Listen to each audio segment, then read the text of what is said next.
Action news देख रहे हैं आप, आपके साथ मैं हूँ रिया तोमर। आज मैं ऐसे विषय पे बात करने जा रही हूँ जो शायद ही लोग इसकी चर्चा करते होंगे। मैं बात करने जा रही हूँ LGBTQ कम्युनिटी की। इस विषय पर मेरे साथ बात करने के लिए मौजूद हैं कानपुर क्वेयर वेलफेयर फाउंडेशन के प्रेसिडेंट अनुज पांडे जी। बहुत बहुत स्वागत है आपका। आपको भी बहुत बहुत धन्यवाद। थैंक यू सो मच कि आपने ये अपॉर्चुनिटी दी और हमारा इंटरव्यू VNSN में हो रहा है, तो इसके लिए भी आपका बहुत बहुत धन्यवाद है। मैं आपसे पहला सवाल यही करना चाहूंगी कि फाउंडेशन की शुरुआत आपने कैसे की? फाउंडेशन की शुरुआत की जर्नी भी काफ़ी इंटरेस्टिंग है कि फाउंडेशन ऐसे स्टार्ट हुआ था जब हम अपनी सेक्सुअलिटी को लेके एक्सप्लोर कर रहे थे, जब चीज़ें पता नहीं थी हमें और ये LGBTQIA+ क्या होता है इसके बारे में भी बिल्कुल भी मालूमात नहीं थी। तो हम कानपुर के थोड़े अर्बन एरिया से बिलोंग करते हैं, तो वहाँ पे तो बहुत कम लोग पढ़े लिखे लोग होते हैं और उस टाइम पे LGBTQI कम्युनिटी के राइट्स को लेके, इन सब चीज़ों को लेके ना मीडिया इतना सेंसिटाइज था और ना ही बातें होती थी। तो जब मेरी एज थी लाइक 14 से 15 साल की एज थी और हम एक्सप्लोर कर रहे थे, जब हमें अपनी सेक्सुअलिटी के बारे में पता चला कि हम औरों से काफ़ी डिफरेंट हैं। इसके बाद में मेरे साथ में भी काफ़ी स्टिग्मा, डिस्क्रिमिनेशन हुआ, स्कूल में हुआ और आसपास मोहल्ले में भी काफ़ी स्टिग्मा रहता था मेरी सेक्सुअलिटी को लेके। तो काफ़ी प्रॉब्लम जब हमने फेस करी, वो प्रॉब्लम फेस करते गए और मुझे भी नहीं पता था कि इसका सोल्यूशन क्या है उस प्रॉब्लम का, क्योंकि कई बार क्या होता है जब आप प्रॉब्लम फेस कर रहे होते हो तो आप अपनों से बात करना चाहते हो, उस प्रॉब्लम को ओवरकम करना चाहते हो। तो मेरे भी कुछ फ्रेंड सर्किल के लोग थे, तो हमने अपनी प्रॉब्लम के बारे में उनको बताया कि हम ऐसा फील करते हैं, ऐसा हम महसूस कर रहे हैं और हम क्या कर सकते हैं। तो कई बार जब मैंने उनको बताया तो उन्होंने मेरा ही मजाक बनाया, उड़ाया और 4 जगह वो बातों को और फैलाया, अफवाह बनाई। तो इससे और ज़्यादा हमें मेंटल ट्रॉमा हुआ, मेंटल हेल्थ इश्यूज होना शुरू हो गए, जिसकी वजह से काफ़ी एंजाइटी, डिप्रेशन हुआ। तो जब आप प्रॉब्लम फेस कर रहे होते हो और आप किसी को प्रॉब्लम बताते हो तो या तो सोल्यूशन मिलता है या प्रॉब्लम और हल्की हो जाती है। तो यहाँ प्रॉब्लम हल्की होने की वजह और प्रॉब्लम मेरी बढ़ गई जी। तो जब प्रॉब्लम बहुत बढ़ी, वो बात फैली कि ये ऐसे है वैसे है, तो काफ़ी जब प्रॉब्लम फेस करा हमने, प्रॉब्लम होती गई, बढ़ती गई चीज़ें, मतलब समय गुजरता गया, दिन बढ़ते गए। फिर उस टाइम पे हमने फ़ोन परचेज़ किया, मतलब नया फ़ोन लिया, एंड्रॉइड फ़ोन। फ़ोन लेने के बाद में जब हमने अपनी फीलिंग्स के बारे में गूगल पे सर्च किया, शुरू किया कि क्या है, कैसे क्या हो सकता है, तो वहाँ से जवाब मिला कि अगर आप ऐसा महसूस करते हैं तो आप एक ट्रांसजेंडर व्यक्ति हैं। तो अब मुझे रियलाइज़ हुआ कि हाँ, हम एक ट्रांसजेंडर व्यक्ति, एक ट्रांसजेंडर पर्सन है। उसके बाद में हमने काउंसलिंग के लिए काउंसलर्स को भी अप्रोच किया, बट कोई काउंसलर्स मिले नहीं।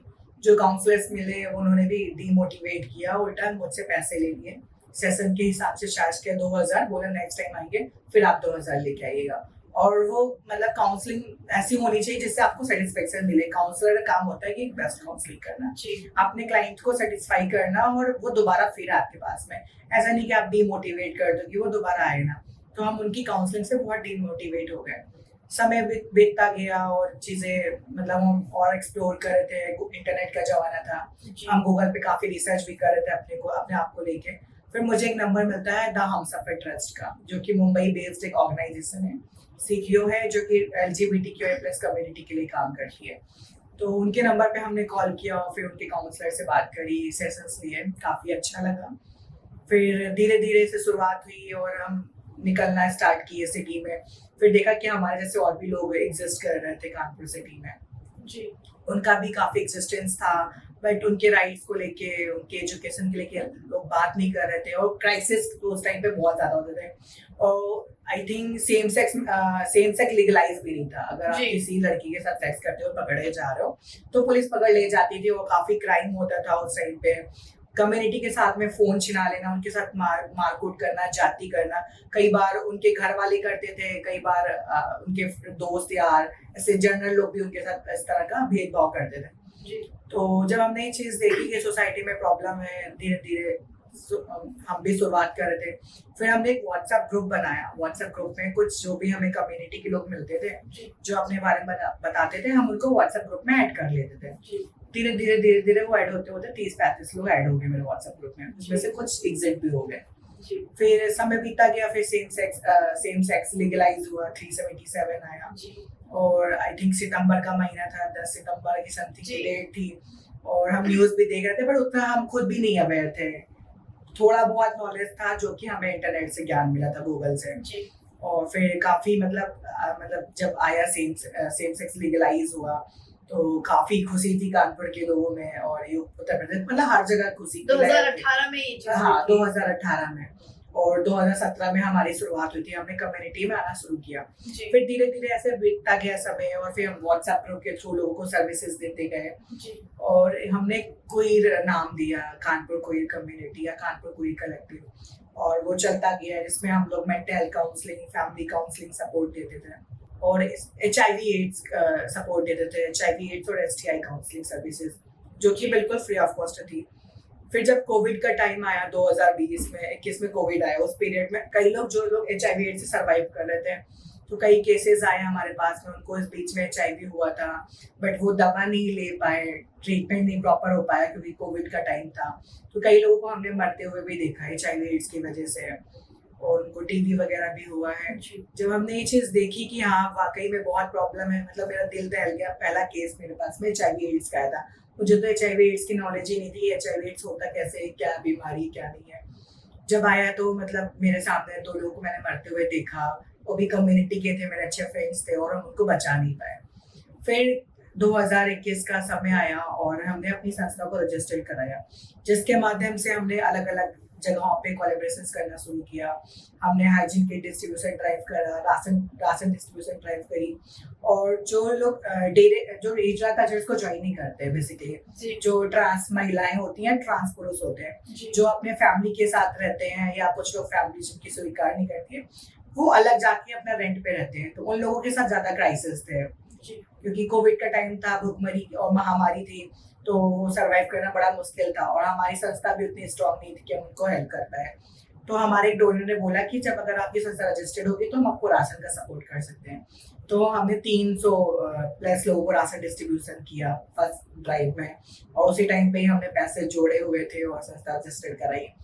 संस्था रजिस्टर्ड होते ही पूरे मीडिया में हर जगह की कानपुर की पहली NGO है जो कि LGBTQIA के लिए काम कर रही है। लोगों के लिए भी बड़ा अजूबा था कि इस तरह की कम्युनिटी सिर्फ दिल्ली और बड़े शहरों में एग्जिस्ट करती है, तो दिल्ली और मुंबई का कल्चर है। तो मतलब जो बड़े शहरों में काम होता था, आपने छोटे वो छोटे शहरों में वहां पे स्टार्ट हुआ। जब स्टार्ट हुआ, लोग देख रहे कि अरे ये सब यहाँ कैसे हो रहा है, कानपुर में इससे कम्युनिटी कहाँ से आ रही है, और यहाँ तो मतलब कुछ दिखता ही नहीं था, ये तो सब बड़े शहरों का है, मेट्रो सिटी का रिवाज है, लोगों को लगता था। बट वो हमने जब कानपुर में स्टार्ट किया तो लोगों के लिए भी बड़ा यूनिक था। बहुत लोग कम आउट भी करके आते थे हमारी संस्था में। कई लोग इस वजह से भी नहीं आते थे क्योंकि छोटा शहर है, अगर वो कम आउट होंगे या खुल के सामने आएंगे तो उनके साथ भेदभाव हिंसा होगी, तो लोग छोटे शहर में कम आउट नहीं होते, लोग बड़े शहर में जाके कम आउट करते हैं, मेट्रो सिटीज में, वहां पे वो ओपन हो जाते हैं, क्योंकि वहां पे उतना डर नहीं होता फैमिली का, क्योंकि एक छोटा शहर है, आपका वही स्कूल है, कॉलेज, आपको उठना बैठना है। अगर आप अपनी सेक्सुअलिटी को लेके कम आउट करोगे और बताओगे तो आपके साथ भेदभाव, इस वजह से बहुत सारे लोग नहीं ओपन होते हैं।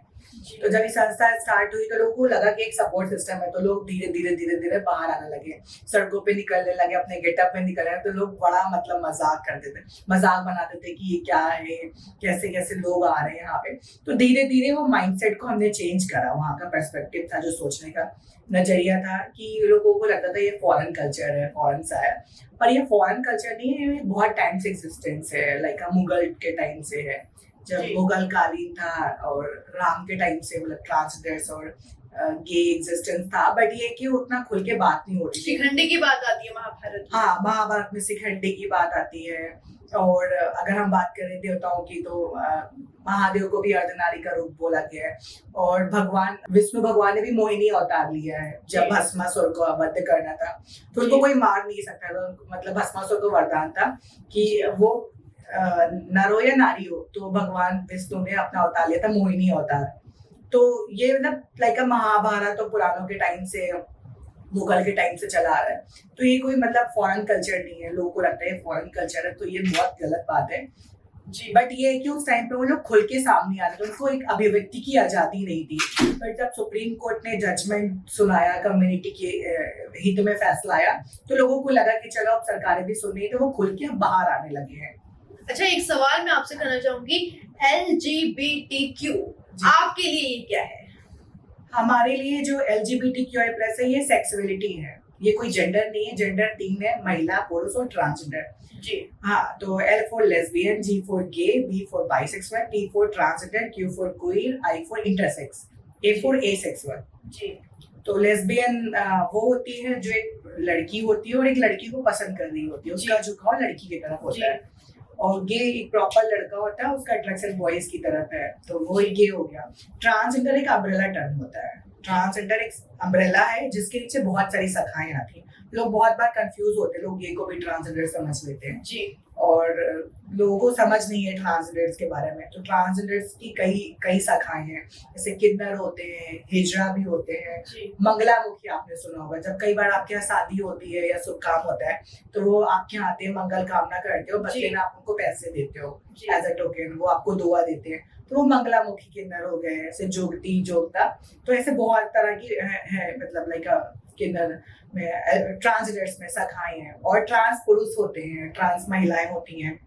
जो ट्रांस महिलाएं वो होती हैं जो एक प्रॉपर महिलाओं के तरीके रहती हैं। आप उनको देख के भी जज नहीं करोगे कि वो ट्रांसजेंडर है। वो मतलब कोई हिजड़ा कल्चर नहीं, कोई नाच गाना नहीं, वो एक आम जिंदगी जीना चाहती है सोसाइटी में। तो आजकल सर्जरीज होती है, करेक्टिंग सर्जरीज होती हैं जो कंफर्टेबल नहीं होते हैं अपने बायोलॉजिकल पार्ट से। तो अभी हमारे मेडिकल साइंस ने भी बहुत तरक्की कर ली है। तो इस सर्जरीज जो बहुत थोड़ी एक्सपेंसिव होती है, हर आदमी नहीं करा पाता है। जिनके पास में पैसा होता है वो सर्जरीज करा लेते हैं। तो अगर ट्रांस महिला की बात करें, ट्रांस महिला वो होती है जो बायोलॉजिकली एक पुरुष होती है बट उसकी फीलिंग्स एक महिला जैसी होती है, वो अपने आप को एक महिला महसूस करती है। तो आगे जाके वो सर्जरीज करा लेती है और एक महिला हो जाती है। ट्रांस पुरुष वो होते हैं जो एक फीमेल की बॉडी में पैदा होते हैं बट उनको रहना पुरुषों जैसा पसंद है और लाइक वो बहुत मस्कुलाइन से दिखते हैं, फेमिनाइज नहीं होते हैं, तो वो ट्रांस मैन होते हैं। तो ट्रांसजेंडर्स के बारे में भी हमने आपको बता दिया कि इतने सारे ट्रांसजेंडर्स होते हैं। कुछ ट्रांसजेंडर क्रॉस ड्रेसिंग भी करते हैं, आपने सीडी देखा होगा, सीडी करके क्रॉस ड्रेसिंग करके ड्रैग क्वीन बन के भी दिल्ली में है।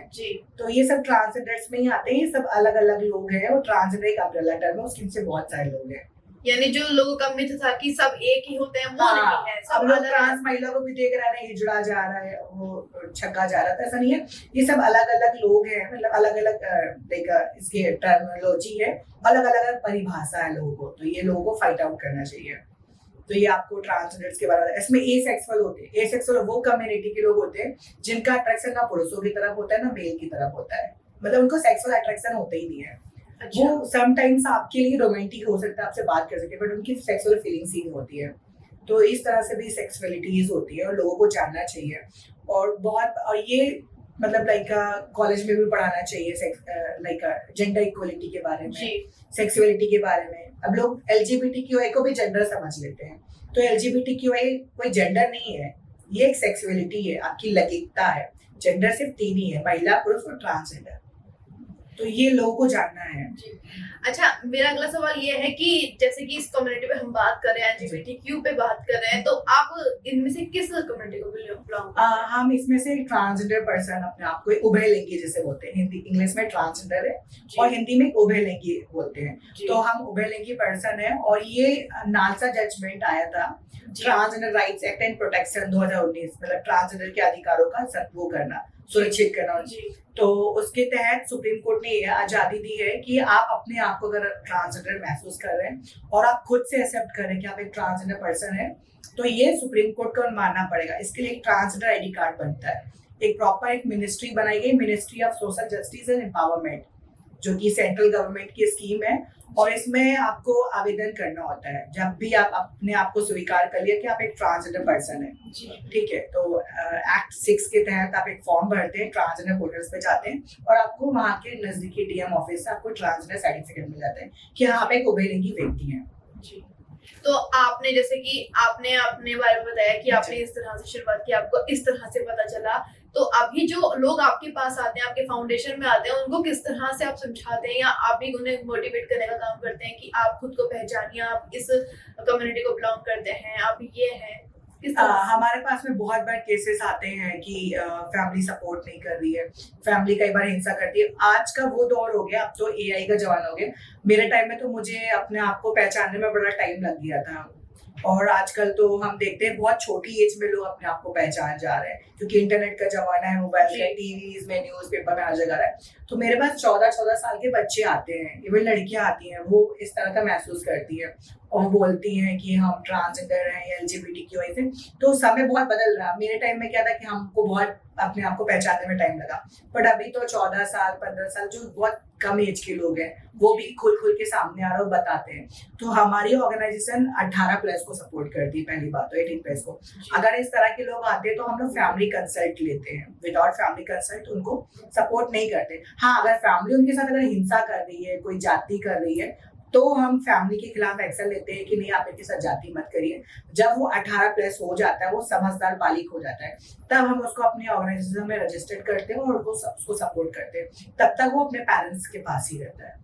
अच्छा, एक सवाल और करना चाहूंगी। जिस तरह से आपने इतनी सारी चीजें बता दी, सबको समझाने की चीजें बता दी, लेकिन जब आपका वक्त था उस टाइम तो इतना टेक्नोलॉजी नहीं थी। उस वक्त में पढ़ाई करना कितना मुश्किल रहा आपका? पढ़ाई करना तो बहुत मुश्किल था, क्योंकि अगर आप फेमिनाइज हैं, अगर आप मस्कुलाइन नहीं दिख रहे हैं, आपकी वॉइस फेमिनाइज है, आपकी चाइल्ड फेमिनाइज है, तो मतलब अगर गवर्नमेंट स्कूल में आप पढ़ रहे हैं तो 100% आपके साथ में स्टिग्मा और डिस्क्रिमिनेशन होना ही होना है।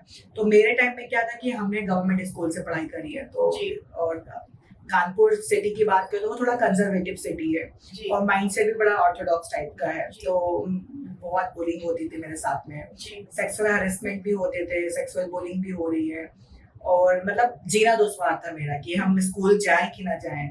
बहुत डरते डरते स्कूल जाते थे। तो कहाँ तक एजुकेशन किया आपने? मैंने एजुकेशन तो अभी मेरा ग्रेजुएशन कंप्लीट हो गया है, बट जो भी मतलब एजुकेशन हुई है वो बहुत मतलब लाइक स्कूल जाने में बहुत डर लगता था। जब एग्जाम का टाइम आता तभी हम जाते थे।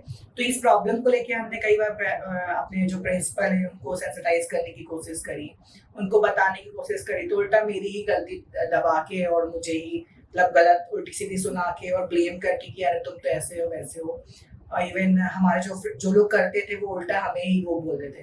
तो क्योंकि हम उतना पोलाइट थे, बहुत सेंसिटिव थे, तो कई बार रोना शुरू हो जाता था और मतलब चीजें समझ में नहीं आती थी, खुद को भी समझ में नहीं आ रही है, वो प्रिंसिपल को आप जाके बता रहे हो तो प्रिंसिपल उल्टा ही आपको डांट के आपकी गलती बता के भगा दिया कि आप जाओ यहाँ से, आप ही गलत हो। तो इस वजह से हमने स्कूल जाना ही बंद कर दिया था। तो जैसे कि आपकी जो जर्नी थी पढ़ाई की, ये तो मुश्किल भरी रही, लेकिन अभी जो आप काम कर रहे हैं वो जर्नी कैसे चल रही है? उसमें कितनी मुसीबतें आ रही है, क्या समस्याएं आती हैं आपके सामने डे बाय डे, और फाउंडेशन आप कैसे रन करते हैं? डे बाय डे प्रॉब्लम तो बहुत सारी रहती हैं कि जब हमने अपना ऑर्गेनाइजेशन स्टार्ट किया था तो हमें कई लोग हमारा विरोध कर रहे थे कि कानपुर में LGBTQI के फाउंडेशन क्यों रन हो रही है, लोग हमें अभी आज भी डोनेशंस नहीं देते, सपोर्ट नहीं करते हैं। तो कैसे चलता है आपका फाउंडेशन? अब फाउंडेशन हम लोग लोकल रिसोर्सेज गवर्नमेंट के माध्यम से करते हैं, बट गवर्नमेंट भी कोई फंड नहीं देती है। तो हम हॉस्पिटल से टाइप करके अलग अलग जगहों पे जाके सेंसिटाइजेशन प्रोग्राम करके एडवोकेसी करते हैं हम लोग, स्ट्रॉन्ग एडवोकेसी। तो रिसेंटली हम लोगों ने DALSA district legal service authority में एडवोकेसी करी थी, तो हम लोगों ने 5 लोगों को पैरालीगल वॉलंटियर्स बनाया और हम लोग जो इलेक्ट्रॉनिक बसें चल रही हैं उसमें हमने 8-10 ट्रांसलेटर्स को जॉब लगाया। तो इस तरह से हम पेपर वर्क के माध्यम से एडवोकेसी करते हैं और वहाँ पे सेंसिटाइज करते हैं, उनको बताते हैं अवेयर करके, वहाँ पे हम लोग डाइवर्सिटी इक्वलिटी इंक्लूजन के तहत उनको फैसिलिटीज दिलाते हैं।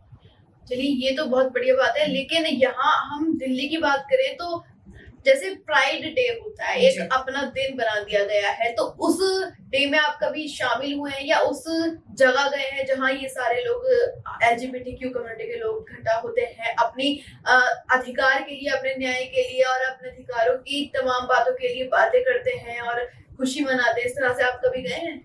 हाँ, हम गए हैं और हम दिल्ली प्राइड को ही हमने ज्वाइन किया था फर्स्ट टाइम। अच्छा। तो 2018 में आई थिंक मेरी पहली प्राइड थी दिल्ली की।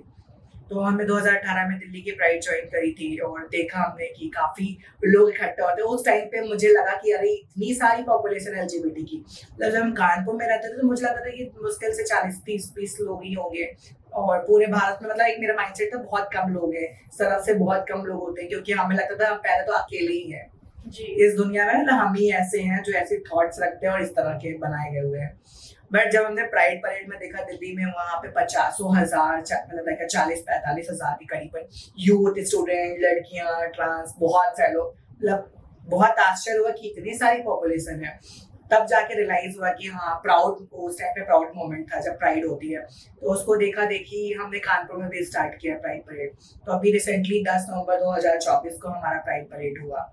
बट हमारे यहाँ क्या है कि पॉलिटिक्स बहुत ज्यादा है, तो आरएसएस और बहुत सारे बजरंग दल, इस तरह के दल हैं जो उत्तर प्रदेश में क्या है, दिल्ली राजधानी है जी। तो दिल्ली में बहुत थोड़ा फ्रीडम है, लोग मतलब सेंसिटिव हैं, एजुकेटेड है। बट आज भी उत्तर प्रदेश की बात करें, उत्तर प्रदेश बिहार की, तो आज भी लोग सेंसिटिव नहीं है, इन सब चीजों को लेके सेंसिटाइज नहीं है। तो हमें प्राइड परेड कराने में भी बड़ा चैलेंजिंग होता है, पुलिस प्रशासन की तरफ से उतनी मदद नहीं मिलती, बहुत दौड़ाया जाता है, वो करने नहीं देते हैं, बहुत बताना पड़ता है कि सर दिल्ली में हो रहा है, इस तरह से हर जगह हो रहा है, हर राज्य में हो रहा है, तो कानपुर में क्यों नहीं। तो बहुत मशक्कत के बाद में हमने पहली प्राइड कराई थी। इतना जब कानपुर में हमने पहली प्राइड कराई तो हमें मतलब सोचा भी नहीं था कि 20-25 लोग आएंगे। तो तमाम जद्दोजहद के बाद में हमने वहाँ की कमिश्नरेट को बताया कि हमें इस तरह से करना है, बट उनको लगता है कि जो भी है वो किन्नर परंपरा है, उनको एलजीबीटी के बारे में पता ही नहीं है। आजकल लोग मतलब जो पुराने लोग हैं उनको लगता है सिर्फ किन्नर ही एग्जिस्टेंस है, किन्नर, हिजड़ा और ट्रांसजेंडर यही है, बट एलजीबीटी क्यू कम्युनिटी के लोग भी हैं और ये सारे सेक्सुअल माइनॉरिटीज है, यौन अल्पसंख्यक बोलते हैं इनको। तो जब हमने उनको बताया कि सर हमें गवर्नमेंट ने भी हमारे उस पर सुप्रीम कोर्ट ने जजमेंट दिया है और ये कोई अनलीगल वर्क नहीं है, हम एक अवेयरनेस करना चाहते हैं जेंडर इक्वलिटी को लेके, हम सोसाइटी को सेंसिटाइज करना चाहते हैं कि हाँ हम एग्जिस्ट कर रहे हैं सोसाइटी में और हमारा भी जीने का अधिकार है। जब सरकार और लोग देखेंगे कि हाँ इतनी संख्या है कानपुर में या पूरे भारत में, तभी जाके गवर्नमेंट पॉलिसीज बनाएगी, तभी उनको फैसिलिटीज मिल पाएगी। तो इन तमाम मुश्किलों के बाद में भी पहली बार जब प्राइड हुआ तो हमने 20-25 दिन ही सोचा था, क्योंकि लोगों को बड़ा डर था कि आरएसएस और बीजेपी, बजरंग दल, ये सारे लोग आएंगे और करने नहीं देंगे। पर इन सब की मुश्किलों के बाद में भी हमने पुलिस परमिशन ली, प्रोटेक्शन के साथ में हमने प्राइड परेड कराया, जिसमें 200 लोग शामिल हुए हैं, 200-250 लोग शामिल हुए हैं, जिसमें कानपुर नगर, देहात, फतेहपुर, इटावा, उरई, जालौन, बहुत सारे मंडल से लोग आए। तो ये कानपुर के लिए ऐतिहासिक पल था कि मतलब कानपुर में ऐसा लोगों ने देखा नहीं था, बस सुना था कि दिल्ली में होती है गे प्राइड और ऐसे एलजीबीटी क्यू प्राइड परेड होता है, लोगों को लगता है दिल्ली, बेंगलोर, फॉरेन में हो रहा है। जब कानपुर में हुआ तो लोग बड़ा भौचक्किया आ गए कि ऐसा कैसे हो रहा है, कहाँ से इतनी पॉपुलेशन आ गई। बट उसमें से 100 लोग कानपुर के ही थे, 100 लोग बाहर से आ गए थे, तो ये प्राउड मोमेंट था। उन 100 को देख के और लोगों ने भी इस बार कम आउट किया, तो इस बार 350+ लोग थे प्राइड परेड में। तो धीरे धीरे शुरुआत है और ये हर शहरों में होनी चाहिए जिससे जागरूकता हो। और क्या कहना चाहेंगे, आपके जो कानपुर क्वेयर वेलफेयर फाउंडेशन है वो अभी क्या काम कर रहा है हाल ही में, और किस तरह से आगे से बढ़ाना चाहते हैं और कम्युनिटी को किस तरह से और सपोर्ट देना चाहते हैं? कानपुर क्वेयर वेलफेयर फाउंडेशन में अभी हम लोग चाह रहे हैं कि हर जगह पे वॉशरूम्स बने, और हम अलग से डिमांड नहीं कर रहे वॉशरूम्स का, हम कह रहे हैं कि इंक्लूजन दीजिए, आप जेंडर न्यूट्रल वॉशरूम्स बनाइए। जब आप बात करते हैं महिला, पुरुष और ट्रांसजेंडर, क्योंकि ट्रांसजेंडर भी थर्ड जेंडर है, मान्यता प्राप्त जेंडर है, सुप्रीम कोर्ट ने दिया है। अगर हम महिला का वॉशरूम बना रहे हैं और पुरुष का बना रहे हैं और वहाँ पे डिसेबल का भी बनता है, विकलांग लोगों के लिए भी आरक्षित है, तो हम ये कह रहे हैं अगर आप डिसेबल का बना रहे हैं तो उसमें से आप स्लैश करके आप जेंडर न्यूट्रल वॉशरूम्स डाल दीजिए, तो उसमें जो एलजीबीटीक्यू कम्युनिटी के लोग हैं वो भी यूज करेंगे। तो हम लोग नगर निगम के माध्यम से अभी हर जगह मुहिम चल रहा है स्मार्ट सिटी उत्तर प्रदेश में, smart city Kanpur, smart city Prayagraj, Varanasi. तो हम लोग अभी कानपुर में दिया हुआ है प्रपोजल मेयर को, बट अभी उतना इफेक्टिव रिस्पॉन्स नहीं मिल रहा है। तो धीरे धीरे हमारी ये स्ट्रेटेजीज है कि हम लोग जो भी करते हैं सस्टेनेबल गोल्स पे काम करते हैं, कि हमारे ना रहने के बाद भी हमारी कम्युनिटी उसका बेनिफिट उठाए। अच्छा, मेरी टीम के कुछ लोग भी आपसे कुछ सवाल करना चाहते थे, बताइए अपना सवाल। तो पहला सवाल ये है कि कैसा फील कर रहे हैं आप यहाँ आके? आपके स्टूडियो में आके काफी अच्छा माहौल है और काफी अच्छा फील हो रहा है, और इतना प्यारा एक्सक्लूसिव इंटरव्यू हो रहा है आपके चैनल पे, तो ये बहुत गर्व की अनुभूति हो रही है कि हम जैसे कम्युनिटी के लोगों को बुलाया जा रहा है, जिससे और हमारी लीडरशिप क्वालिटी डेवलप हो रही है। तो इसके लिए बहुत बहुत धन्यवाद, और हम चाहेंगे कि ऐसे ही कम्युनिटी को आप लोग और बुलाते रहिए ताकि उनके अंदर भी एक सहानुभूति, एक लीडरशिप क्वालिटी डेवलप और वो लोग भी स्ट्रांग हो। एक सवाल मैं भी करना चाहूंगी, ये मेरे पार्टनर का ही जो कैमरा है उनके पास यही सवाल उनका था कि मतलब जब एलजीबीटीक्यू की बात आती है तो फैमिली भी कहीं ना कहीं बच्चों को वो चीजें देखने से रोकती है कि आप ये चीजें मत देखो, आपका दिमाग खराब हो जाएगा, भले ही बच्चे के दिमाग में ये चीज चल रही हो कि हम इस कम्युनिटी से बिलोंग कर रहे हैं, लेकिन फिर भी उसकी जुबान कहीं ना कहीं अंदर आवाज उसकी दब के रह जाती है, तो ऐसे पेरेंट्स को आप क्या मैसेज देना चाहेंगे? देखिए, जब मेरे साथ में भी था तो कई बार लोग पेरेंट्स मना करते थे बच्चों को कि इनके साथ मत खेलो, आप इनके जैसे बन जाओगे। तो ऐसा नहीं करे, आप टॉपर का बच्चा, टॉपर के साथ जो फेलियर बच्चा है वो टॉपर के साथ बैठेगा तो वो टॉपर क्यों नहीं बन जा रहा है? जी, तो सब ये देखने का नजरिया और सोचने का नजरिया है। तो उनकी सोच अभी बहुत छोटी है, उनको अपने आप को बहुत अपडेट करने की जरूरत है कि वो अपग्रेड हो। और ये नॉलेज का विषय है कि लोग सेंसिटाइज हो। आजकल न्यूज़पेपर्स में अब धीरे धीरे वो समय बदल रहा है। अब एआई का जमाना आ गया है। आज से कई साल पहले ट्रांसजेंडर्स के बारे में लोग नाम तक नहीं लेते थे, उनके साथ खड़े नहीं होते थे, फोटो नहीं खिंचाते थे, काम पे नहीं रहते थे। बट धीरे धीरे वक्त बदल रहा है। जब से नासा जजमेंट आया, इन 5 सालों में बहुत परिवर्तन हमने देखा है। आज से 5 साल पहले लोग किन्नर लोग आते थे बधाई पैसे मांगने, तो लोग बाहर से ही पैसा दे देते, घर के अंदर घुसने भी देते, आप पैसा लीजिए और जाइए यहाँ से। तो वो दौर बदल रहा है। अब धीरे धीरे लोग एक्सेप्टेंस भी आ रही सोसाइटी में। अब जैसे आपके चैनल इंटरव्यू कर रहे हैं, बहुत सारे चैनल से इंटरव्यू कर रहे हैं, मीडिया भी कर रहे हैं, तो इसमें मीडिया का बहुत अहम रोल रहा है क्योंकि मीडिया की वजह से ही हमारी और आवाज बुलंद हुई है और मीडिया की वजह से ही लोग इतना अवेयर हो पाए, लोग जान पाए कि इस तरह के लोगों का भी एग्जिस्टेंस है सोसाइटी में। वरना लोगों को पता ही नहीं था, लोग बात ही नहीं करते थे इन सब टॉपिक में। और जो भी बात होती थी वो बट कहीं ना कहीं फैमिली प्रेशर की वजह से, फैमिली की दबाव की वजह से उन्होंने शादी कर ली। बट जब उन्होंने न्यूज देखा, जब वो खुल के सामने आई, ऐसे लोगों से मिली, तब उनको रियलाइज हुआ कि हाँ, उस टाइम पे हम नहीं बोल पाए थे क्योंकि समाज का एक ऐसा प्रेशर वो बना हुआ, माइंडसेट बना हुआ है। तो उन्होंने मैरिज कर ली थी, बट अभी वो अब रियलाइज करती है कि वो लेस्बियन। अच्छा, आपको नहीं लगता ये जो आपने अभी महिला की बात बताई है कि एक एज में आके इंसान को पता चल जाता है कि वो किस कम्युनिटी से बिलोंग कर रहा है या उसके अंदर इस तरह से फीलिंग आ रही है, लेकिन जो पिछले समय में कुछ लोग हैं जिनके अंदर इस तरह की फीलिंग आई होगी लेकिन वो एक्सेप्ट नहीं कर रहे या फैमिली प्रेशर दबा के रखा हुआ है। फैमिली प्रेशर की वजह से वो अपने आप को, अपने अस्तित्व को नहीं पहचान पा रहे हैं, अपने आप को नहीं पहचान पा रहे हैं और उनकी मर्जी से सब काम कर रहे हैं। तो इस एज में आगे वो किस तरह से खुद में सुधार लाएं, अपने लिए बोले, या फिर ऐसे ही कुछ लोग आपसे जुड़े हैं? ऐसे मेरे पास बहुत सारे गांव साइड से केसेस आते हैं कि मेरे पास में 2-3 अंकल के भी फोन कॉल्स आए हैं अभी। मतलब काफी फोन आते रहते हैं क्योंकि हमारा नंबर है और सोशल मीडिया पे पड़ा है। तो लोग बताते हैं कि फैमिली प्रेशर की वजह से, गांव की वजह से, क्योंकि वो गांव साइड में रहते हैं, कि अगर वो मैरिज नहीं करेंगे तो उन पे बात उठेगी और वो घर पे भी नहीं बता सकते हैं। तो कई बार लोग अंदर के अंदर घुटते रहते हैं इन चीजों को लेके, वो खुल के सामने नहीं आते। जो एक बार खुल के सामने आ गया तो वो बहुत फ्रीडम महसूस करता है, अपने आपको स्वतंत्र महसूस करता है। जब उनको रियलाइज हुआ, पहले ही रियलाइज हो जाता है, बट क्या होता है कि सोसाइटी का एक माइंडसेट बना हुआ है, वो बात नहीं कर रहे हैं इस बारे में, क्योंकि अगर वो बात करेंगे तो 4 बातें उठेगी, उन पे फैमिली पे बात उठेगी, पड़ोसी पे बात उठेगी और परपंच बनेगा। तो उस परपंच के डर से और समाज के डर से वो जबरदस्ती उनकी शादी करा दी जाती है, जिसकी वजह से उनका घर भी तबाह होता है, तलाक हो जाते हैं, कई बार चीजें बहुत बिगड़ जाती हैं। कई बार घर वाले भी ये सोचते हैं, मैंने कई केसेस देखे हैं कि घर वाले ये सोच रहे हैं कि शायद शादी के बाद इसका दिमाग ठीक हो जाए, इसका दिमाग तो फिर गया है, इसकी शादी कराओ, लड़की हो या लड़का हो, कि शादी के बाद सब कुछ ठीक हो जाएगा, लेकिन चीजें और बिगड़ जाती हैं और सब चीजें बहुत खराब हो जाता है। तो आदमी को अपनी स्वतंत्रता है, अपना अभिव्यक्ति की आजादी और फ्रीडम है। तो हम तो यही कहना चाहेंगे कि अगर आप ऐसा फील कर रहे हैं तो आप खुद की भी जिंदगी खराब कर रहे हो और आप दूसरों की भी जिंदगी खराब कर रहे हो। तो दोनों तबाह हो रहे हैं। सिर्फ सामने वाला भी तबाह हो रहा है, जिसकी लाइफ सिक्योर होनी चाहिए थी, वो दूसरी जगह मैनेज करके जाती है हेटेरोसेक्सुअल पर्सन के पास में, बट उनका फैमिली प्रेशर की वजह से उन्होंने बताया नहीं और मैनेज कर लिया, तो चीजें बहुत खराब होती है और बहुत बिगड़ जाती हैं। उसका नतीजा, परिणाम बहुत बेकार होता है।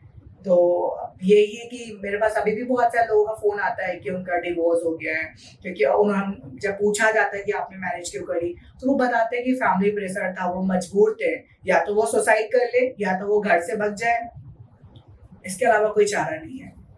जैसे कि आपका फाउंडेशन है, मैंने उसमें देखा था कि आप इक्वालिटी के लिए, सिक्योरिटी के लिए और तमाम चीजों के लिए आवाज उठा रहे हैं, तो किस तरह से लोग भी, जो आम लोग हैं, वो आपको सपोर्ट कर रहे हैं इस चीज में?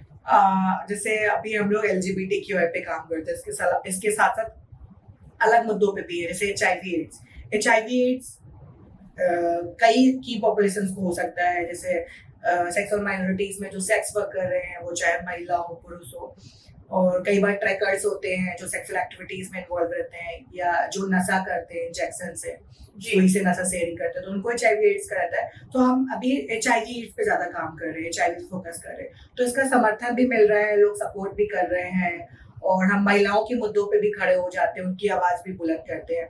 तो अभी रिसेंटली हम एक कार्यक्रम भी प्लान कर रहे हैं, मेरी रातें मेरी सड़कें, क्योंकि कई बार क्या होता है रात में लड़कियों को निकलने नहीं दिया जाता है, क्योंकि वो सुरक्षित महसूस नहीं करती हैं, फैमिली उनको निकलने नहीं देती कि रात में आप 10 बजे नहीं जाओगी, उन पे सवाल उठते हैं। तो मेरी रातें मेरी सड़कें एक मुहिम है और इसको हम स्टार्ट करने वाले बहुत जल्द।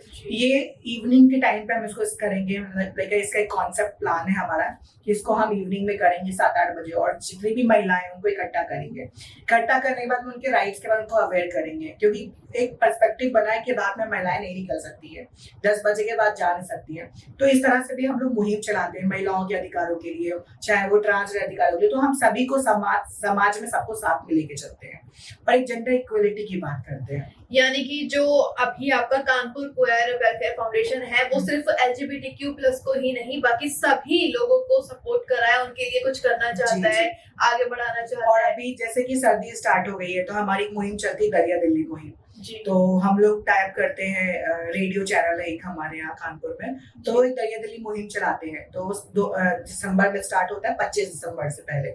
24 को स्टार्ट होगा, 25 को क्रिसमस डे होता है। तो उस दिन हम लोग ऐसा सेंटा क्लॉज बन के जाते हैं और कपड़े वगैरह डिस्ट्रीब्यूट करते हैं, फूड वगैरह डिस्ट्रीब्यूट करते हैं स्लम एरिया में। तो ये 25 दिसंबर से स्टार्ट होती है और ये 14 जनवरी तक चलती है, मतलब मकर संक्रांति जिस दिन होती है उस दिन तक चलती है। तो इस तरह से भी हम लोगों को फैसिलिटीज दे रहे हैं अपनी संस्था के माध्यम से, बट हमें उतना सोसाइटी से सपोर्ट नहीं मिल पा रहा है जिस हिसाब से डोनेशंस मिलने चाहिए। लोग जुड़ रहे हैं, करेक्ट हो रहे हैं, पर लोग डोनेशंस नहीं दे रहे। रीजन ये है कि लोग जेंडर इक्वलिटी को सपोर्ट नहीं कर रहे हैं, LGBTQI को। अभी आपके यहाँ माता की चौकी हो, भागवत हो, अखंड रामायण हो, कोई धार्मिक कार्यक्रम हो, तो लोग उसको ज्यादा प्रोत्साहन करते हैं, उसमें लोग चंदा देते हैं। पर जब HIV एड्स की बात आती है कि अरे वो एड्स पीड़ित है, तो लोग उसके साथ भेदभाव करते हैं, लोग उसके साथ बैठना पसंद नहीं करते, लोग खाना खाना पसंद नहीं करते हैं, बात करना। और कई बार उनके फैमिली लोग उनको निकाल के बाहर फेंक देते हैं, जाके शेल्टर होम में बेचारे रहते हैं। तो हम लोग शेल्टर होम पे भी जाके समय समय स्वास्थ्य कैंप चलाते रहते हैं। तो यही है कि लोगों को भेदभाव खत्म करना है सोसाइटी में, जो स्टिग्मा और डिस्क्रिमिनेशन है कम्युनिटी के प्रति है, या एसिड अटैक वुमेन है। अभी हमारे लखनऊ में एक एसिड अटैक वुमेन्स का पूरा वो चलता है, कैफे चलता है। तो हम लोगों ने कानपुर में भी सोचा है कि हमारी कम्युनिटी को जॉब का बड़ा प्रॉब्लम रहता है, तो इस तरह से हम लोग कम्युनिटी किचन या कुछ कम्युनिटी फ्रेंडली बिजनेस करना चाहते हैं। देखो अब वो समय चला गया जब लोग सेक्स वर्क करके, भिक्षावृत्ति करके, सिग्नल पे खड़े होके नाच गाना करके, ताली बजा के पैसे कमाते थे। अब धीरे धीरे लोगों का माइंडसेट भी चेंज हो रहा है। लोग चाहते हैं स्टार्टअप इंडिया आजकल चल रहा है, मोदी जी की मुहिम चल रहा है। लोग चाहते हैं इंटरप्रेन्योर बने, बिजनेस खोलें, स्टार्टअप खोलें, बड़ी बड़ी कंपनीज खोलें। तो गवर्नमेंट को भी ध्यान देना चाहिए कि सब्सिडी मुफ्त लोन ट्रांसजेंडर्स को भी देना चाहिए। पॉलिसीज है बट उसमें ट्रांसजेंडर्स का इंक्लूजन नहीं है। जब हमारे समाज के लोग जाते हैं लोन लेने के लिए, तो कई बार कंपनीज और बैंक लोन नहीं देती हैं। उनको पता है कि अरे ये तो हिजड़े आए हैं, अगर हम इनको लोन दे दे तो वापस भी नहीं करेंगे, ताली बजा के हमें भगा देंगे। आपको ये नहीं लगता कि कुछ मतलब ऐसे ही समुदाय के लोग होते हैं जो करते हैं, तभी लोग सामने से इस तरह से जवाब देते हैं कि आप तो लेकर भाग जाएंगे? देखिए कुछ कमियां हैं समाज में भी, हमारी कम्युनिटी में भी हैं। वो कमियां इस वजह से क्योंकि उनके पास में एजुकेशन नहीं, वो अनअवेयर है, वो वैसे माहौल में ढले हैं जहाँ पे उनको उसी हिसाब से संगति का असर आपने सुना होगा कि अब एक तो एजुकेशन नहीं है, कुछ भी नहीं है, वो गुरु के डेरे में रह रहे हैं, उनको ना माँ बाप का प्यार मिला, ना सोसाइटी में एक्सेप्टेंस मिला। तो जब सोसाइटी में उनको एक्सेप्टेंस नहीं मिलता है तब जाके वो ताली बजाना शुरू करते हैं। जब उनके साथ में मनमानी होती है, जाति होती है, सेक्सुअल हैरेसमेंट होता है, जब उनको घूर घूर के देख रहा होता है। अब लड़की को कोई घूर घूर के देखेगा तो लड़की फटाक से पुलिस कंप्लेंट करेगी, तुरंत पुलिस वाले पकड़ के लेके जाएंगे। बट एक ट्रांस महिला को कोई आदमी देख रहा होगा तो वो ट्रांस महिला थाने में जाएगी तो उल्टा उसको ब्लेम किया जाएगा, अरे ये तो सेक्स वर्कर है। तो हर एक ट्रांसजेंडर सेक्स वर्कर नहीं होता, ये लोगों को माइंडसेट चेंज करना चाहिए। क्या आदमी लोग देखते हैं ट्रांसजेंडर्स को या ऐसे कम्युनिटी लोगों को लगता है कि एक सेक्स का खिलौना है, सेक्स का टॉयज है, या ऐसे ही लोग हैं, सेक्सुअल माइनॉरिटीज है, तो मतलब ये लोग सेक्स ही करते होंगे। तो यहाँ अभी आपने सोशल मीडिया की बात की कि अब सब कुछ डेवलप हो रहा है, सोशल मीडिया के थ्रू तो अभी अवेयर हो ही रहा है, लेकिन अभी हम देखते हैं हमारे बॉलीवुड के थ्रू काफी लोग पता चलता है उन्हें, अब दिखाने लग गए हैं कि इस तरह की कम्युनिटी भी होती है। अभी वेब सीरीज हाल ही में सुष्मिता सेन की आई थी, ताली आई थी, उसमें भी दिखाया गया था कि किस तरह से वो अपनी कम्युनिटी को बचाती हैं, लड़ती हैं, शिक्षा प्रदान कर रही हैं, तो इस तरह से भी लोग समझ रहे हैं। तो आप किस तरह, मतलब फाउंडेशन तो आपका चल ही रहा है, लेकिन इसके अलावा और क्या कर रहे हैं आप? जैसे आपने बोला ताली वेब सीरीज आया था, तो हमारी कम्युनिटी में भी बहुत ज्यादा टैलेंट भरा हुआ है और ये कम्युनिटी मल्टी टैलेंटेड है, बहुत वर्सेटाइल कम्युनिटीज है और इसमें टैलेंट बहुत कोट के भरा है। बस उसको एक ग्रूमिंग करने की जरूरत है, एक टैलेंट को निखारने की जरूरत है। तो जैसे सुष्मिता सेन की मूवी आई थी, ठीक है, सुष्मिता सेन ने किन्नर का रोल प्ले किया, उसमें ट्रांसजेंडर बनी है, पर कहीं ना कहीं ये बॉलीवुड को भी समझना चाहिए कि वो जो रोल था, अगर आप किसी ट्रांसजेंडर पर्सन को दिए होते जो एक्चुअल में एक ट्रांसजेंडर पर्सन है, तो कहीं ना कहीं उसका नाम होता, फेम होता, वो खुद अपना अभिनय दिखाता और उसको एक बॉलीवुड में काम करने का मौका मिलता। तो आपने तो उनका एक्ट करके आपने खुद ही काम कर लिया ना, तो इसमें जिनका एक्ट था जो एक्चुअल में ट्रांसजेंडर, उनको काम मिलना चाहिए बॉलीवुड में। वो और अच्छे से परफॉर्म करते हैं, वो अपनी स्टोरीज और अच्छे से दिखाते हैं। तो ये बॉलीवुड को समझना चाहिए कि ट्रांसजेंडर्स लोगों को और ये एलजीबीटीक्यूआई समुदाय के लोगों को लेना चाहिए। और अभी हमारे समुदाय में बहुत सारे फैशन डिजाइनर हैं, अच्छे मेकअप आर्टिस्ट भी बन रहे हैं, तो बॉलीवुड में उनको काम मिले। जैसे अब रोल आया, ताली आई, अभी एक सफेद वेब सीरीज भी आई थी, अभय वर्मा करके है, आप शायद जानती होंगी, उन्होंने बनाया सफेद, तो वाराणसी में शूट हुई है, उन्होंने ही पूरा ट्रांसजेंडर्स का रोल प्ले किया। हड्डी आई थी एक नवाजुद्दीन सिद्दीकी की, हड्डी में भी किन्नर का रोल है। तो ये जितने रोल हैं ये सारे बॉलीवुड के लोग ही क्यों कर रहे हैं? आप किन्नर या ट्रांसजेंडर्स को मौका क्यों नहीं दे रहे बॉलीवुड में? तो हम तो यही चाहेंगे, बॉलीवुड से भी अपील करेंगे, जितनी भी फिल्म इंडस्ट्रीज हैं, चाहे दिल्ली में हो या मुंबई में हो, वो ट्रांस को काम दे। अगर आप उन पे मूवी बनाया तो उनको जरूर रखें जी, ताकि और समझ पाए, ऑडियंस करेक्ट हो पाए और कम्युनिटी के लोगों को एक रोजगार का मौका मिले, रोजगार का साधन मिले। तो हमारी बॉलीवुड से भी यही अपील है। चलिए अनुज पांडे जी, बहुत अच्छा लगा आपसे हमने बात की। और कोई सवाल रह गया क्या टीम? एक लास्ट, चैलेंजेस आपके डेली लाइफ में क्या क्या फेस करते? डेली लाइफ में चैलेंजेस तो यही होते हैं कि वॉशरूम्स की बड़ी प्रॉब्लम्स होती है। कई बार देखो, हर आदमी को लगता है कि ट्रांसजेंडर होगा तो वो साड़ी पहन के निकलेगी, ठीक है, ट्रांसजेंडर पैंट शर्ट पहन के भी निकलते हैं। देखो, कपड़ों को कोई जेंडर नहीं होता है। लोगों को लगता है कि अगर आप साड़ी पहन के निकलोगी तो आप लड़कियों के पैंट शर्ट, लड़कियां भी तो पैंट शर्ट पहन के घूम रही हैं। तो आजकल वर्सेटाइल जमाना हो गया, लोग यूनिसेक्स कपड़े पहन के घूम रहे हैं। तो अब जैसे हमारी बात करें तो हम नॉर्मल कुर्ता पैजामा पहन के निकलते हैं। तो वॉशरूम्स का डेली लाइफ में बड़ा प्रॉब्लम्स रहता है कि अब हमें मेल वॉशरूम्स में जाना है, क्योंकि हम खुद ही मेल दिख रहे हैं और मेल वॉशरूम्स में जाना है, वहाँ पे यूरिनल लगा होता है और कई बार हम यूरिनल पे कंफर्टेबल नहीं होते क्योंकि हमें बंद वॉशरूम चाहिए होता है।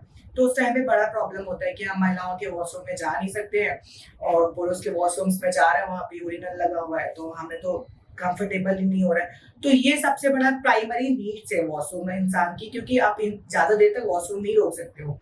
और इस पे गवर्नमेंट को काम करना चाहिए कि हर जगह जेंडर न्यूट्रल वॉशरूम ही बनाइए आप लोग। तो इससे क्या है कि हम कोई अलग से डिमांड नहीं कर रहे हैं, आप अलग से बनाइए हमारे वॉशरूम, महिला पुरुष डिसेबल इंक्लूजन देते हुए जेंडर न्यूट्रल वॉशरूम हो गया। तो अभी हाल ही में लोकसभा इलेक्शन आया था, ठीक है, अब अलग अलग पॉलिटिक्स पार्टीज आती हैं, सबकी राइट्स की बात करती है, वो चाहे महिलाओं की राइट्स की बात हो, आरक्षण की बात हो, ट्रांसजेंडर भी वोट करता है, बट ट्रांसजेंडर्स का मैनिफेस्टो में कहीं भी उनका जिक्र ही नहीं होता है। अब इतनी बड़ी बड़ी पॉलिटिक्स पार्टीज है, सब अपना अपना मैनिफेस्टो बनाती हैं जो महिलाओं के मुद्दों पे चर्चा करती हैं, पुरुषों की बात करती हैं, दलितों की बात करती हैं, आदिवासी समाज की बात करती हैं, जितनी भी मार्जिनलाइज कम्युनिटी है, बट सबका मैनिफेस्टो में कहीं ना कहीं ट्रांसजेंडर्स का नाम छूट जाता है, एलजीबीटी समुदाय का नाम हट जाता है। तो ये गवर्नमेंट को भी सोचना चाहिए। अभी आजादी के 75 साल हो गए, अब देखा जाए इन 75 सालों में 75 ट्रांसजेंडर टॉयलेट भी नहीं होंगे दिल्ली की राजधानी, अब राजधानी में बैठे दिल्ली में, इस दिल्ली में 75 वॉशरूम नहीं होंगे जी। तो समस्याएं हैं, तो हम लोग यही चाहते हैं, मतलब कि हमारा भी प्रतिनिधित्व करे कोई हम लोग अब एक नेता चुनना चाहते हैं। अब समय अब इतनी सारी पॉलिटिक्स पार्टीज आती है, बहुजन समाज पार्टी, ठीक है, बीजेपी पार्टी, सबको पता है बीजेपी पार्टी किसकी पार्टी है, बहुजन समाज पार्टी किसकी है, समाजवादी पार्टी किसकी है।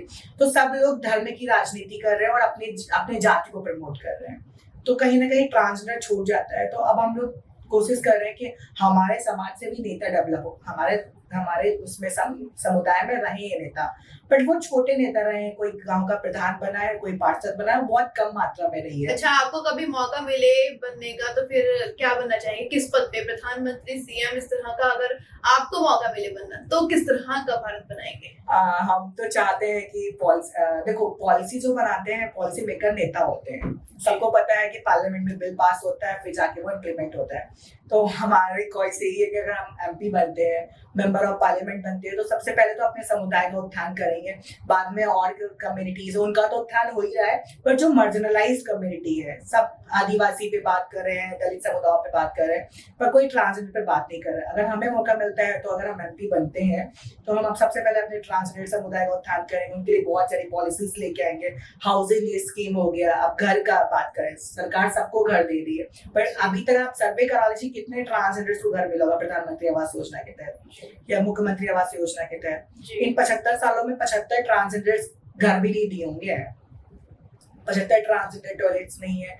तो अब वो समय दूर हो। अब जैसे बात करें कि पॉलिटिक्स, चुनाव का टाइम आता है, सबको टिकट मिलता है, महिलाओं के लिए आरक्षण है, सीटें आरक्षित है, पर ट्रांसजेंडर्स के लिए सीटें आरक्षित नहीं है। तो हम लोग चाहते हैं कि ट्रांसजेंडर्स के लिए भी सीटें आरक्षित हो, जिसमें वो चुनाव लड़ सके। अब जितनी बड़ी बड़ी पार्टी है, उन्होंने इस लोकसभा में एक भी किन्नर को टिकट क्यों नहीं दिया, ट्रांसजेंडर को टिकट क्यों नहीं दिया? तो ये पार्टी को सोचना चाहिए, क्योंकि हम लोग भी वोट कर रहे हैं, वोट बैंक है।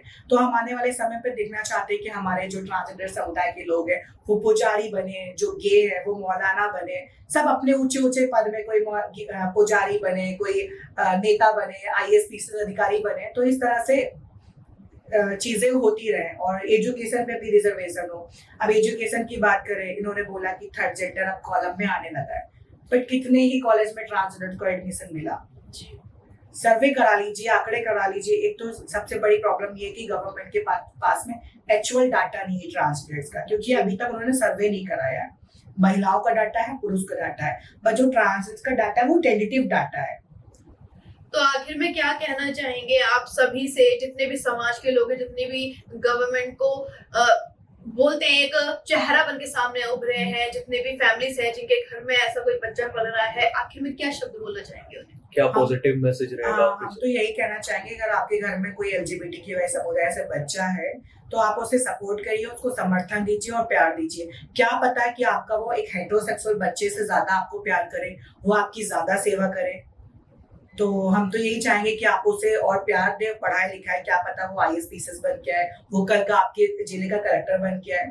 और हमारे कम्युनिटी के अंदर सबसे ज्यादा टैलेंटेड है, और वो टैलेंटेड दिखाने की जिम्मेदारी आप लोगों की है, सोसाइटी की और परिवारों की है। तो अगर वो सपोर्ट करेंगे तो समाज में वो एक बेहतर अपना रिप्रेजेंटेशन करेंगे, समाज में एक अच्छी इज्जत होगी। यही हम कहना चाहेंगे सोसाइटी से। बहुत बहुत शुक्रिया अनुज जी। तो हमने बात की कानपुर क्वेल वेलफेयर फाउंडेशन की प्रेसिडेंट अनुज पांडे जी से। काफी अच्छी बातें की हैं और LGBTQ के बारे में हमने काफी कुछ जाना, और जो ये चाह रहे हैं, जो न्याय की लड़ाई है, जो इनके अधिकारों की लड़ाई है, उसमें वो आगे बढ़ रहे हैं। लोगों का सपोर्ट उन्हें मिले और वो और अच्छा काम करें, यही हम भी चाहेंगे। तो ऐसे ही और अपडेट्स को जानने के लिए जुड़े रहिए विनेशन न्यूज के साथ।